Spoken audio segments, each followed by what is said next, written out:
नमस्कार डॉक्टर. नमस्ते. पॉवर प्लेयर्समध्ये तुमचं स्वागत आहे. मी मुलाखत घेतेय असे पहिले कायरोप्रॅक्टर आहात तुम्ही. तर मला खूप स्पेशल वाटतंय. आणि तुमच्या घरात तुम्ही पहिले नाही आहात.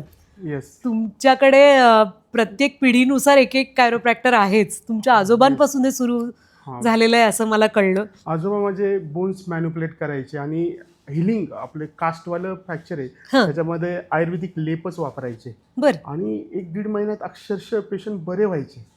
ते आमचं पिढीचं एक जुनी परंपरा आहे. बरं. फ्रॅक्चरवर काम व्हायचं. नंतर वडील हे सायन्सचेच टीचर. बरं.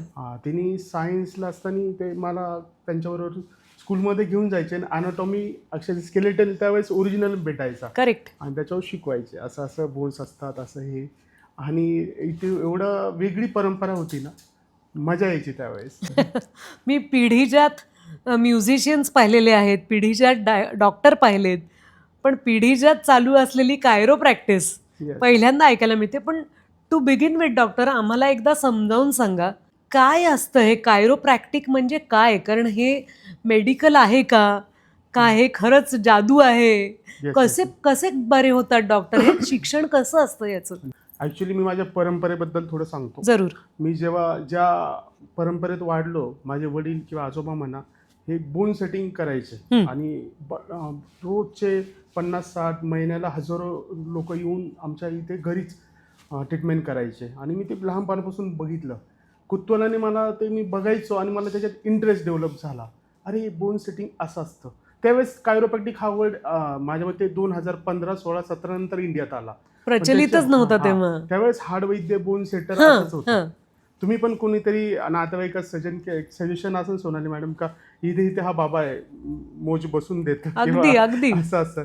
तसे बाबा लोक होते आमच्या नगर याच्यात खूप आहे. आणि केरळमध्ये पुत्तुरुकोट्टू म्हणून एक गाव आहे, त्याच्यामध्ये जवळ हजारो बोन सेटर आहे.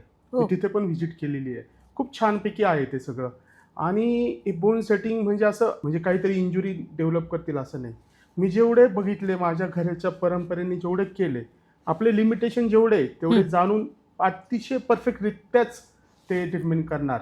असं नाही का वाढीचं करून ठेवणार. बरं. आपला हातखंडा नाही आणि तिथे हात घालणार असं कधीच केलं नाही आमच्या घरच्यांनी. तुम्ही जे तुम्ही म्हणताय की कसब कुठेतरी होतंच तुमच्यात, कारण तुम्ही ते जन्मापासून बघत आलात. पण तरीही तुम्ही त्याचं शिक्षण घेतलं, देशी परदेशी जाऊन घेतलं. इतकंच नाही तर ज्या केरळाबद्दल आपण ऐकलं होतं तिथे तुम्ही प्रत्यक्ष गेलात 100%. आणि तिथल्या वैद्यांकडनं किंवा तिथे पिढीजात काम करणाऱ्या तज्ज्ञांकडनं तुम्ही ते समजून घ्यायचा प्रयत्न केलात. हो. हे खूप कौतुकाचं आहे.